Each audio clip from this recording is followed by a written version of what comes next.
ഇനി മുജാഹിദ് പ്രസ്ഥാനം എന്താണെന്ന് നിങ്ങൾക്ക് കൃത്യമായി മനസ്സിലാക്കാം. അവർ ഹദീസ് നിഷേധികളാണ്. നേരത്തെ സുവൈബയുടെ ഒരു വിഷയം പറഞ്ഞല്ലോ, ആ ഹിക്കമി പറഞ്ഞ ഉദ്ധരണികളൊന്നും ഞാൻ ഇടുന്നില്ല. ഹിക്കമിയുടെ സംസാരം കൃത്യമായി നമ്മുടെ കയ്യിലുണ്ട്. ഹിക്കമി ആ സുവൈബയുടെ ഹദീസ് കോട്ടിമാറ്റി വായിച്ചിട്ടുണ്ട്. ഫതുഹുൽ ബാരിയിൽ ഹാഫിദ് ബിൻ ഹജർ അസ്കലാനി തങ്ങൾ പറഞ്ഞത് കൃത്യമായി നമ്മൾ സ്ഥിരീകരിച്ചു.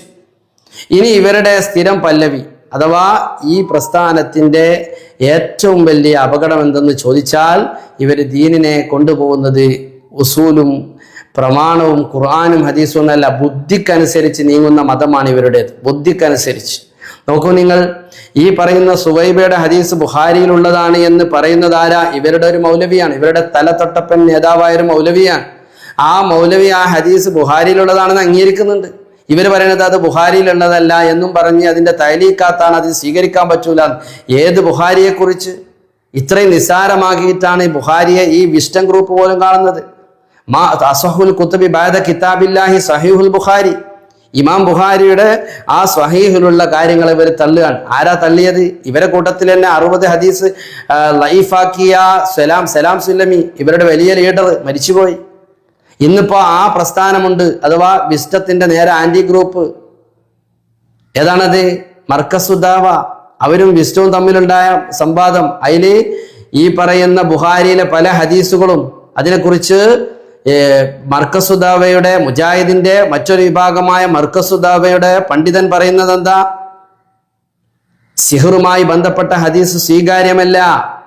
അത് പണ്ട് ചേകനൂര് മൗലവി പറഞ്ഞിനി, അത് ഇസ്രായേലിന്റെ കെട്ടുകഥകളാണ്. ഹദീസുകളൊക്കെ അബൂ ഹുറൈറ കടത്തിക്കൂട്ടിയതായ കെട്ടുകഥകളാണ് റളിയല്ലാഹു അൻഹു.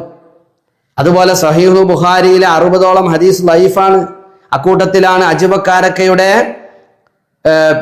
പുണ്യം, അതേപോലെ തന്നെ സംസം വെള്ളത്തിന്റെ പുണ്യം, ഇതൊക്കെ നിഷേധിച്ചവര്. അതുപോലെ സിഹിർ ഫലിക്കും, കണ്ണേർ ഫലിക്കും, ഇതിനൊക്കെ ചാടിക്കടക്കണം. അതൊക്കെ ഇസ്രായേലിന്റെ സൃഷ്ടിയാണ്, അത് കള്ള ഹദീസാണ്, അത് ഏത് ബുഖാരിയിൽ വന്നാലും നമ്മൾ സ്വീകരിക്കൂല. അതിലെന്തുണ്ട് സിയോണിസം ഉണ്ട്. സിയോണിസം അഥവാ സാനിസ്റ്റുകളുടെ തന്ത്രത്തിന്റെ ഭാഗമായി വന്ന ഹദീസുകളാണ് ഏലി ബുഖാരിയിലെ. പറയുന്നത് ആരാ? മുജാഹിദ് നേതാക്കന്മാർ, മർക്കസുദാവ. അവരോട് ഫൈസൽ മൗലവി പറഞ്ഞു തോറ്റു അല്ലേ?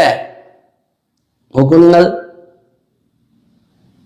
ജൂത ഫണ്ട് വാങ്ങിയിട്ട് വിസ്ഡം പേരുള്ള സംഘടനകളൊക്കെ ഉണ്ടല്ലോ, ഇന്റർനാഷണൽ സംഘടനകളുണ്ടല്ലോ, സിയോണിസ്റ്റുകളുണ്ടല്ലോ, ഓക്കെ, ഫണ്ടും വാങ്ങി പറ്റിയിട്ട് അവർ പറയുന്ന ഇവിടെ കൊണ്ട് ഇറക്കുമതി ചെയ്ത് പഠിപ്പിക്കാൻ ബുഖാരിയിലെ കംപ്ലീറ്റ് ഹദീസുകളെ സ്വീകരിച്ച് പറ്റൂ എന്ന് പറഞ്ഞാൽ ആദ്യം വിവാദത്തിലൊക്കെ കൊടുത്തു.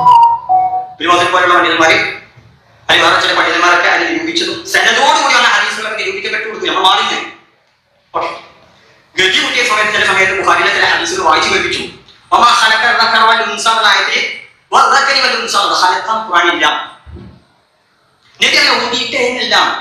അബ്ദുല്ലാഹി മസ്ഊദിന്റെ പേര് പറയാം, ബുഖാരിയുടെ സനദോടുകൂടി ഇഹ്റാമിൽ പ്രവേശിച്ച നബി, മുഹ്രിമായ നബി വിവാഹം കഴിച്ചു എന്ന് ബുഖാരി. ബാബു പറയുന്നതാണ് മുഹ്രിം മായ നബി എന്തിനു കല്യാണം കഴിച്ചു, നിക്കാഹ് കഴിച്ചു. അൻവർ സ്വലാഹി സ്ഥാപനക്കാരൻ ഞങ്ങൾക്ക് ചർച്ച ചെയ്യുന്ന സമയത്ത് ഇഹ്റാമിൽ നിക്കാഹിക്കാൻ പാടുണ്ട്, അങ്ങനെ ചെയ്യൂ, നബി അങ്ങനെ ചെയ്യൂ. ബുഖാരിയിലൊക്കെ ഹെഡിങ് ഉണ്ടല്ലോ, നമുക്ക് ഹെഡിങ് ആണ് വിഷയം. ഹെഡിങ് ഉണ്ടല്ലോ, എന്താ ചോദിച്ചു. അദ്ദേഹം എന്നോട് പറഞ്ഞേ, അത് ഇഹ്റാമിൽ പ്രവേശിക്കുന്നതിന് അർത്ഥം പറയണല്ലോ, മുഹ്രിം എന്ന് പറഞ്ഞാൽ ഹറമിന്റെ പരിസരത്ത്, അങ്ങനെ അർത്ഥം പറഞ്ഞാൽ പറയാം. ഹദീസിനെ അങ്ങനെയൊക്കെ മനസ്സിലാക്കി പോകേണ്ടി ചോദിച്ചു. വളരെ നന്നായി തോന്നി. പക്ഷെ എവിടെ കരഞ്ഞിട്ട് ആരെങ്കിലും പറയണത് ഇങ്ങനെ അർത്ഥം മുഹ്രിം എന്ന് പറഞ്ഞാൽ ഹറമിന്റെ പരിസരത്തുള്ള ആളാകാത്ത. ഞാൻ തേടി, പലയിടത്തും തേടി. ഓക്കെ, അങ്ങനെ അർത്ഥം കിട്ടിയെങ്കിൽ അവിടെ നിർത്താൻ നടന്നേ. പക്ഷെ അവിടെ എന്താ പ്രശ്നം? ഞാൻ ഈ സാധനം ബഹുമാനിക്കണ സലാം സുലൈമിനോട് ചോദിച്ചു, ഇഹ്റാം മുഹ്രിമായ നബി വിവാഹം കഴിച്ചു എന്ന് പറഞ്ഞത് ആ ഹദീസിന്റെ അവിടെ മുഹ്രിം എന്ന് പറഞ്ഞാൽ ഹറമിന്റെ പരിസരം ഉണ്ടല്ലോ, ആ പരിസരത്തായിരുന്നു എന്ന അർത്ഥം പറയാൻ പറ്റും. ഒരു ഉദാഹരണം ചോദിച്ചു. അതിനോട് പറഞ്ഞു, കുട്ടി ആ ബാബ് എന്താണ്? ബാബു നിക്കാഹി മുഹ്രിം. മക്കത്തിന്റെ പരിസരത്തുള്ള അല്ലെങ്കിൽ ഹറമിന്റെ പരിസരത്തുള്ള കല്യാണം കഴിക്കുന്നത് ബാബുണ്ടല്ലോ, ഈ ഇഹ്റാമിലായിട്ട് കല്യാണം കഴിച്ചു. ആകെ ടെൻഷനായി. അങ്ങനെ എന്നോട് ബുഖാരി വന്നു. മുസ്ലിമിൽ തപ്പി നബിനെ നബിയായി എവിടെന്നാണ് കല്യാണം കഴിഞ്ഞത് എന്ന് കൃത്യമായിട്ടുണ്ട്, സ്ഥലമുണ്ട്, ഭാര്യ പേരുണ്ട്. അങ്ങനെ നടന്നിട്ടില്ല. ബുഖാരി എന്തോ വിശ്വസിച്ചോ, അങ്ങനെ എന്ത് സിയോണിസോ ആണെങ്കിൽ അത് പക്കം പറ്റുന്ന രൂപത്തിൽ നിങ്ങൾ വിചാരിച്ച ജൂതായുധം കൊണ്ട് നടത്താൻ പറ്റുന്ന രൂപത്തിൽ നിങ്ങൾ അതിനെ വ്യാഖ്യാനിച്ചപ്പോ കണ്ടങ്ങള് ഈ ഹദീസ് പറഞ്ഞിട്ട് ഇയാൾ പറയുന്നത് എന്താ? ബുഖാരിയിൽ ജൂതായുസമുണ്ട്, ബുഖാരി ജൂതായുസം കടത്താൻ നിങ്ങൾ ശ്രമിച്ചിട്ടുണ്ട്. ഇമാം ബുഖാരിയെ കുറിച്ചാണ് ഈ പറയുന്നത്. ഗൗരവമായ ആരോപണമല്ലേ?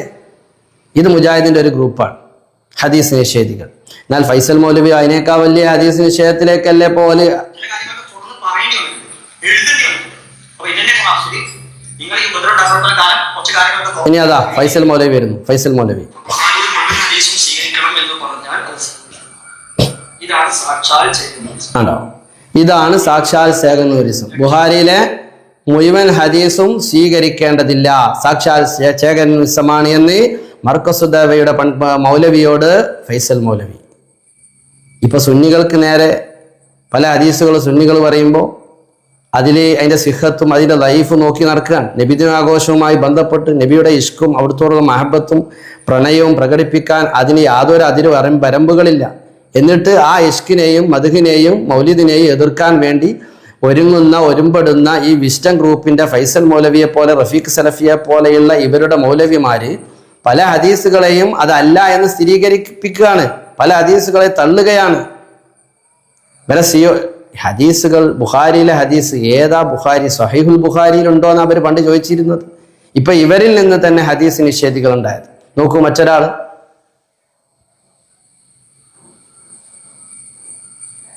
ഇതുപോലെ വേറെ ചില ഹദീസുണ്ടല്ലോ. അബൂലഹബിന് നരകത്തിൽ ഇളവുണ്ട്. പ്രവാചകൻ പ്രസവിക്കപ്പെട്ട അന്ന് അബൂലഹബ സന്തോഷം കാരണം സുവൈബ എന്ന അടിമയെ അടിമത്തത്തിൽ നിന്ന് മോചിപ്പിച്ചു. അപ്പൊ നബി ജനിച്ചതിൽ അദ്ദേഹം സന്തോഷിച്ചുകൊണ്ടാണ് ആ പുണ്യകർമ്മം ചെയ്തത്. നബി ജനിച്ചതിൽ അദ്ദേഹം സന്തോഷിച്ചുകൊണ്ടാണ് ആ പുണ്യകർമ്മം ചെയ്തത്. നബി ജനിച്ചതിൽ അദ്ദേഹം സന്തോഷിച്ചുകൊണ്ടാണ് ആ പുണ്യകർമ്മം ചെയ്തത്. അതുകൊണ്ട് അദ്ദേഹത്തിന് നരകത്തിൽ കൈവിരലിലൂടെ പ്രത്യേക കുടിവെള്ളം കുടിപ്പിക്കപ്പെടുന്നുണ്ട്. ഇത് ബുഖാരിയല്ലേ? എന്തുകൊണ്ട് ഈ ഹദീസിനെയാണ് ചെറുവാടി മുഖാമുഖത്തിൽ അതിന്റെ വിഷയ അവതാരകര് അത് ഹദീസല്ല, അത് തൈലീക്കാത്താണ് എന്ന് അങ്ങോട്ടും ഇങ്ങോട്ടും ഒക്കെ പറഞ്ഞ് തൈലീക്കാത്ത് വായിച്ച് ആ തൈലീക്കാത്ത് സ്വീകരിക്കേണ്ടതില്ല, അതാര് പറഞ്ഞതല്ല, അത് ഇമാം ബുഖാരിന്റെ അഭിപ്രായമല്ല, അത് നബിയുടെ ഹദീസല്ല. മുജാഹിദ് മൗലവിന്റെ ഒരു വലിയ നേതാവാണല്ലോ, മുജാഹിദ് പ്രസ്ഥാനത്തിന്റെ ഒരു വലിയ നേതാവാണല്ലോ ഈ പറഞ്ഞത്. അത് ബുഖാരിയിലെ ഹദീസല്ലേ എന്ന്. ബുഖാരിയിലെ ഹദീസിൽ കൃത്യമായി പറഞ്ഞല്ലോ ഇത് സുവൈബ റളിയല്ലാഹു അൻഹയുടെ സംഭവം. എന്നിട്ട് എന്തേ ഉണ്ടായത്? ഇതാ ഹദീസ് നിഷേധം. ഇവര് പറഞ്ഞു, ഒരു വിഭാഗം മൗലവിമാർ അത് ബുഖാരിയിലുണ്ടോ? ബുഖാരിയിലില്ല. അങ്ങനെ മുജാഹിദിന്റെ നേതാവ് എന്ന് പറഞ്ഞ ബുഖാരിയിലുണ്ട് എന്ന്. എന്നിട്ട് ആ ഹദീസ് എന്താക്കണം അയാൾ പറയുന്നത്? സ്വീകരിക്കാൻ പറ്റുമോ? കാരണം അബൂലഹബിന്റെ കൈകളിൽ നിന്ന് തള്ളവിരലിൽ നിന്ന് വെള്ളം കുടിപ്പിക്കപ്പെടുന്നു.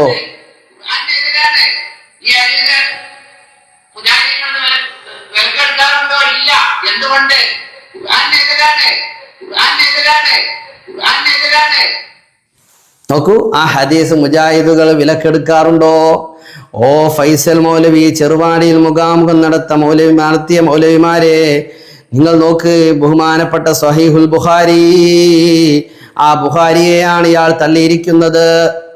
ഇവരുടെ പ്രവർത്തനം, ഇവരുടെ പരിപാടി ഇത് തന്നെയാണ്. മഹാന്മാരായ അയിമത്ത് മുജ്തഹിദീങ്ങളുടെ ഗ്രന്ഥങ്ങൾ വാറോലകളാണ്. സഹീഹുൽ ബുഖാരിയുടെ 2 ചട്ടക്ക് ഉള്ളിൽ അകത്തളത്തിൽ ഉള്ളത് ഒന്നും സ്വീകരിക്കേണ്ടതില്ല, അതെല്ലാം സ്വീകരിക്കേണ്ടതില്ല. അതിൽ പല സിയോണിസവും കടന്നു വന്നിട്ടുണ്ട് എന്ന് പറയുന്ന ഒരവസ്ഥയിലേക്ക്, പരുവത്തിലേക്ക് ഇവര് അധപ്പതിച്ചു പോയി. അപ്പൊ സുന്നികളോട് ഇനി പ്രമാണങ്ങളിൽ പിടിച്ചു നിൽക്കാൻ കഴിയാതെ വന്നപ്പോ ഇങ്ങനെയുള്ള ബുഖാരിയിലും ഒക്കെ വന്ന ഹദീസുകളെ എന്ത് ചെയ്യാണ്? ഇവര് തള്ളുകയാണ്. ഈ മൗലവി തള്ളിയല്ലോ, അതേപോലെ തന്നെ ഇവിടെ മുഖാമുഖം നടത്തിയ ആളുകളും തള്ളുകയാണ്. ഒരു ഒറ്റടിക്ക് തള്ളാൻ തയ്യാവില്ല. അങ്ങനെ തള്ളിയാല് ഹദീസ് നിഷേധികളാവൂലേ?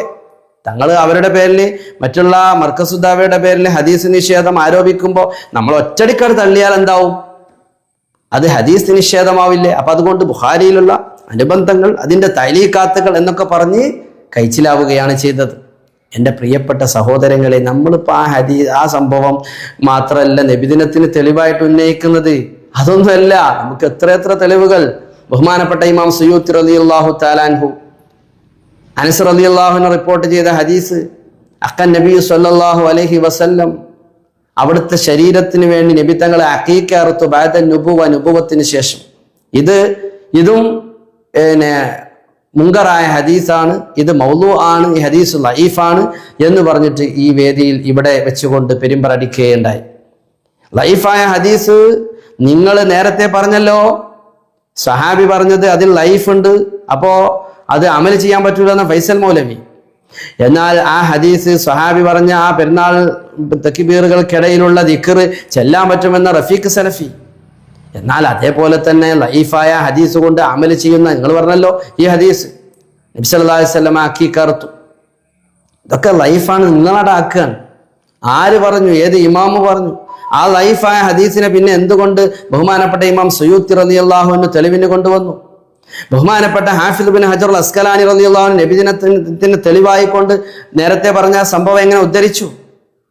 സുവൈബയുടെ സംഭവം എന്തുകൊണ്ട് ബഹുമാനപ്പെട്ട ഹാഫിദ് ഇബ്നു ഹജർ അസ്കലാനി ഉദ്ധരിച്ചു തന്റെ ഫതഹുൽ ബാരിയിൽ? അവിടെ ഒന്നും നിങ്ങൾക്ക് പ്രശ്നമല്ല. പെരുന്നാൾ നിസ്കാരത്തിൽ ആ ലൈഫായ ഹദീസ് കൊണ്ട് അമൽ ചെയ്യുന്നവർക്ക് അങ്ങനെ ചെയ്യാം, ചെയ്യാത്തവർക്ക് ചെയ്യാതിരിക്കാം. എന്നതുപോലെ സുന്നികൾക്ക് നബിദിനാഘോഷത്തിന് ഈ തെളിവെടുത്തുകൊണ്ട് അമൽ ചെയ്താൽ എന്താണ് കുഴപ്പം? എങ്ങനെയാണ് നിങ്ങൾ ബിദ്അത്താണെന്ന് പറയാ? അത് പാടില്ല എന്നെങ്ങനെ പറയാ?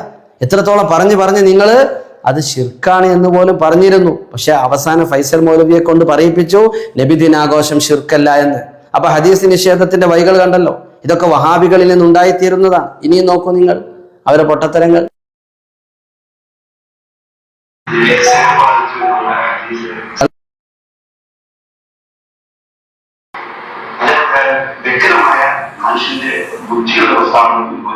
സമയമല്ല.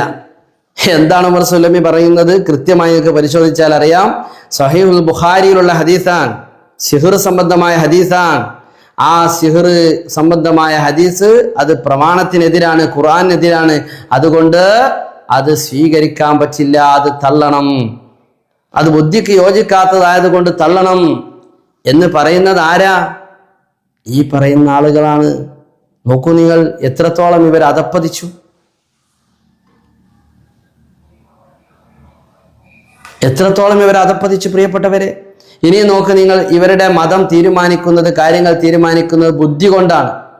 ഇവരുടെ കാര്യങ്ങൾ തീരുമാനിക്കുന്നത് ബുദ്ധി കൊണ്ടാണ്. കാരണം ഖുത്ബ പരിഭാഷ നടത്താൻ ഇവർക്ക് തെളിവില്ല. ഖുത്ബ പരിഭാഷ നടത്താൻ തെളിവുണ്ടോ? മലയാളത്തിൽ ഓതാൻ ഖുർആനിലുണ്ടോ? ഹദീസിലുണ്ടോ? ഇല്ല. പിന്നെ എവിടെ അവരുടെ തെളിവ്? അത് ബുദ്ധി കൊണ്ട് തീരുമാനിച്ചതാണ്. സുന്നികൾ ഏതൊരു വിഷയത്തിനും പ്രമാണങ്ങൾ തെളിവ് ധരിക്കും. ഏതൊരു കാര്യത്തിനും, അത് നബിദിനാഘോഷാവട്ടെ, തറാവീഹ് ആവട്ടെ, രണ്ടാം ഭാഗമാവട്ടെ, ഇസ്തിഗാസയാവട്ടെ, തവസ്സുലാവട്ടെ, എന്തിനും സുന്നികൾക്ക് പ്രമാണമുണ്ട്. എന്നാൽ ഇവർക്ക് എന്ത് പ്രമാണമാവുള്ളത്? ഇവർക്ക് എന്ത് പ്രമാണമാവുള്ളത്? ഇവർ ബുദ്ധിയോട് തീരുമാനിക്കുന്നതാണ്. കേട്ടോ നിങ്ങൾ.